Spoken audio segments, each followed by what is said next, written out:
Am I the asshole for yelling and cursing at my mentally ill parents for trying to protect me? To give a little background, I, 29 female, have been with my wife, Leslie, 32 female, for 6.5 years now. She has a daughter from a previous relationship named Gwen, who I have adopted. I have been no contact with my parents for years, but recently they got diagnosed with dementia, and my siblings agreed that someone should stop by at least 2 times a day. A few days ago, I got guilt-tripped by my brother to pull my weight and check in on them that afternoon. While visiting, they got all serious and said there was something important they wanted to discuss with me before I left. They sat me down and asked me to just hear them out and consider what they had to say. Not knowing what was coming, I agreed. They stated that they believed that my wife, Leslie, was going to cheat on me now that I am legally obligated to take care of Gwen. They went on to explain that she has been isolating me from my real family to prevent me from hearing the truth. They urged me to just call a lawyer they know, and they pulled out a business card and kept trying to force me to take. Edit, they had no evidence for any of this. I kept asking them to just stop, but they kept speaking over me, telling me they just want to help. So I kept getting louder and louder till I was shouting. By the point that I was yelling, I wasn't thinking entirely reasonably. If I was, I would have just left. Instead, I yelled that I don't visit because they are fucking terrible people who made my childhood miserable. Then I told them they are not family, and I don't care if they rot. As you can imagine, this did not go over well with my siblings when I later told them. They believe they are all making sacrifices to care for them, so I should just deal with it like they do. They went on to explain that it wasn't so bad, since at least their intentions were to try to help. I feel bad for my siblings, but I plainly refuse to contribute and refuse to acknowledge any wrongdoing. Am I the asshole? Not the asshole. This sounds like something that everyone planned, from getting you over there to the confrontation. I get that your parents might both be mentally compromised, but it sounds to me like they were competent enough to not only know where you are in life, but to also make baseless accusations about that life they know nothing about. Put your foot down with your parents and siblings. If your family can't respect your stance, or the fact that no is a full sentence that they blatantly ignored, then why should you respect where they are in their lives? Perhaps this time go LC with the siblings and NC again with the parents. You should never be forced into a toxic lifestyle just because you're family. No, I don't agree.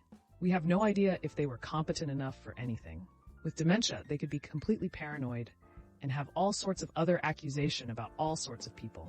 We don't have enough info to support your conclusion. I get your point of view, and I've taken care of family with dementia. But if OP's siblings are asking her to speak to her parents alone, that tells me otherwise. And I can only assume that the parents are living alone. So that also tells me that there's a level of competency involved. Why on earth would you send your sibling to have a serious conversation with your compromised parents alone, especially knowing that the sibling is NC? I get, I may be wrong on some level, but I also think that OP's reaction was not wrong. Her family is constantly failing her. Not the asshole. You cut them off before they were diagnosed and aren't obligated to take care of them. Not that they're sick. If your siblings want to put themselves through that, let them. Abusive parents need to save dollars for excellent nursing homes. Not the asshole. I take care of an elderly parent who drives me nuts with the intrusive things she says. We also don't have a good history. It's hard to be there for someone who was never there for you. I would have taken the card and left. My mom wouldn't remember the next day anyway. I don't let her goad me into yelling. I took that power away from her years ago when she was healthy, and I hate sitting down having long conversations with her, so I felt your stress with your parents.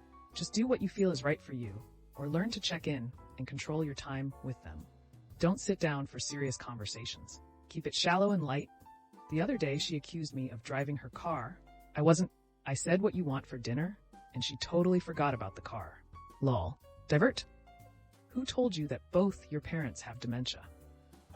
That's what's hanging me up, as dementia isn't something that both parents get diagnosed with at the same time. And to have a card of their attorney friend shows forward thinking. They knew you'd show up, blindsided you with accusations, and nettled you until you lost your cool. Honestly, I call BS on their diagnosis.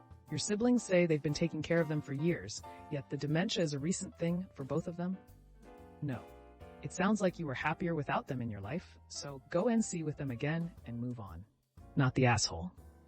Am I the asshole for letting a girl at school try my lunch when she asked after I told her the ingredients? TLDR at the end. All right, so I'm in high school. I live in Massachusetts and was born and raised here. There's this girl, Sophie, at my school who's tried to be my friend since freshman year. She's nice enough, I guess, but she will annoyingly try and speak for me about topics she really doesn't know about, and I feel like I'm a token for her to go off on some things because I'm black and Japanese, and I'm being raised by my uncle and his husband, so I'm like a super valuable addition to her friend collection to validate her IDK. Sophie's family is vegan, and she will go off about how it's our job to speak those without a voice, and said, I especially should know that. So one time I tried explaining that my uncle literally grew up so poor, his family hunted and also ate roadkill to get by. So they ate things like possums, squirrels, nutria, alligators, whatever. An extended family still lives like this because there's people in poverty that don't have many choices. She just shut it down, saying, it doesn't matter why, it's immoral to eat animals for any reason, and also basically implied that the level of poverty I'm talking about doesn't exist in the US. So anyway, my uncle made jambalaya and it slaps, so I brought it for lunch. She was asking about it and I was like, it's jambalaya. She had no idea what it was, and I said, IDK, it's Cajun food. Then she asked what's in it, so I said, this one had like rice, tomatoes, peppers, celery, pheasant, andouille, Cajun spices. She said she was just so interested to learn about my culture, and I said it's not really my culture, it's my non-bio uncle's side. She asked if she could try some, and I said it's got pheasant and andouille in it, and she didn't seem to care, so I said, sure, try some. Then she really dug in, and next thing I know, she's spitting it out and asking if there's meat in there. And I'm like, yeah, like I just told you. Apparently, she thought I was describing specific spices that were in there, and didn't realize a pheasant is a bird. She's kind of now got a lot of people at school texting me, telling me I'm pretty terrible for tricking her, and that I need to apologize to her. And even my friend implied she thought I did it on purpose because it's clear I don't like Sophie. Yeah, she annoys me, but I wouldn't try and make her eat something she doesn't want. But I told her twice what's in the food. IDK, what else to do about that? Vegan girl at school asked to try my food. I told her it's got pheasant and andouille in it. She ate it and is mad. I tricked her into eating meat because she thought those were spices, not animals. People at school think I did it on purpose. Edit. I just want to clarify, I don't have any issue with vegans more broadly. One of my cousins was vegetarian and now vegan, and I always have the best conversations with her about poverty, food deserts, raising your own animals, ethics, etc. Difference is, we listen to each other and grow. Not the asshole. I'm vegan, and it's on me to know what I'm eating. It's not like you offered the food to her. She is the one who asked to try it. Her lack of knowledge about different animal names is not your fault. If she had any doubts, she should have asked if there was any meat in the food. Honestly, I've never had vegan jambalaya. It's pretty safe to assume that 99.9% of all jambalaya has meat in it. I'm not even from the States, and all my family is extremely white, and I know jambalaya has meat in it. She was playing dumb on purpose because she disagrees with OP's stance on poverty, trying to demonize the person whose experience doesn't fit into her moral high ground. Imagine this scenario. I'm allergic to nuts. Can I try your almond butter? It's got almonds in it. Sounds great, and I can't wait to experience this aspect of your culture. Not the asshole. Not the asshole. It's not your fault. She doesn't know what pheasant is. And Sophie has a lot of maturing to do. Not the asshole. You tried to warn her. It's not your fault. She didn't know what pheasant or andouille are. She sounds like a nightmare. If you don't know what something is, you ask, especially if you have dietary restrictions. It's really not that difficult. You could have insisted more that it's not vegan. But there are people who would still try a bit sometimes and call themselves vegan. So not the asshole, but you could have been more clear. Am I the asshole for not showing up for my birthday dinner at a nice restaurant, knowing everyone was waiting for me and my parents had to pay a deposit for the table? I'm 16 male, the second oldest of 4. My older sister, 18, has Down syndrome and is medically complex with complex needs. She also has food allergies. My younger sister, 13, has a host of food allergies, and some of them are very serious, and she's also on the spectrum. Then we have my younger brother, 11, and he has a lot of medical issues related to food and allergies that go along with it. We always try to make sure places are accessible for them, especially because my older sister is in a wheelchair. This does mean I can be overlooked. It does mean making sacrifices or accepting that things will never be as far as it would be for a kid in a family with less extra special needs. I'm used to not getting my favorite dishes, and I'm used to not getting my top pick for vacations because my parents don't think it's accessible enough or autism-friendly enough. I'm used to my siblings never getting turned down for that stuff. After a while, it became something I expected. I was lucky that my maternal grandparents tried to make up for it when they could, and my best friend's family would also include me in their family for stuff like meals out. My favorite restaurant in our city is this Indian place. My favorite dish is their samosas. I never get to eat there with my parents and siblings, and we never get takeout from there because it's not deemed safe for all my siblings. Sometimes that stinks, especially when my parents proclaim they always get their kids' favorite food from their favorite restaurant for their birthdays each year. This year, my parents made a big deal over me turning 16, and they told me to pick my favorite place for us to have a family dinner for my birthday, a family dinner that included extended family. I told them my favorite place, and they told me that wouldn't work. I asked if they wanted my favorite place or a place catered to my siblings. They asked me if I didn't want to cater to my siblings, and I said no. They asked where did I want to go. I said the Indian place.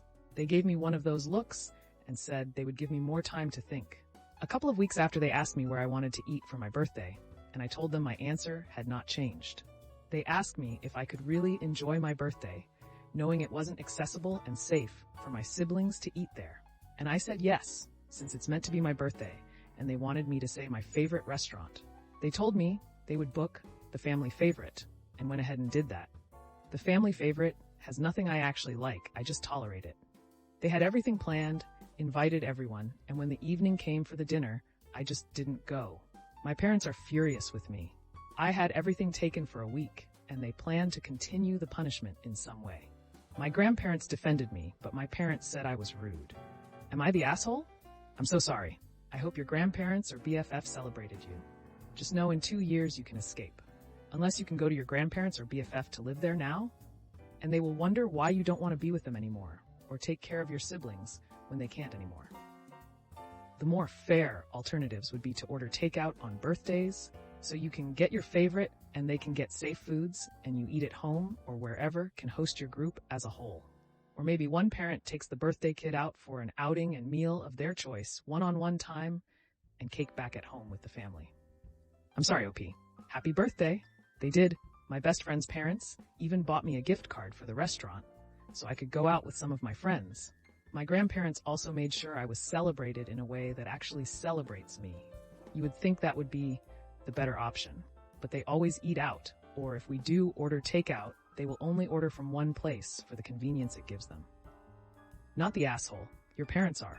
Of course, they want it to be easier for them, but they asked you for your favorite spot and tried to gaslight you into another place.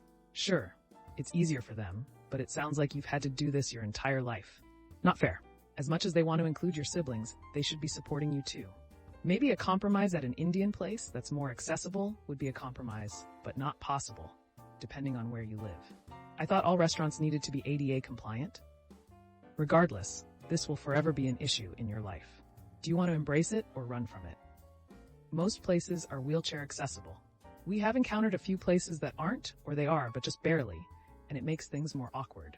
Generally, I don't mind, but the places where everyone can get something is generally places I'm more meh about in terms of the food, not really how you want to feel for your birthday dinner. Honestly, I consider running from it all the time. I don't know if I want to deal with it the rest of my life. Not the asshole. It somehow bothers me even more that your parents hyped this up about you picking the restaurant for your special day, and then completely ignored your desire to get a day that's just for you and some samosas.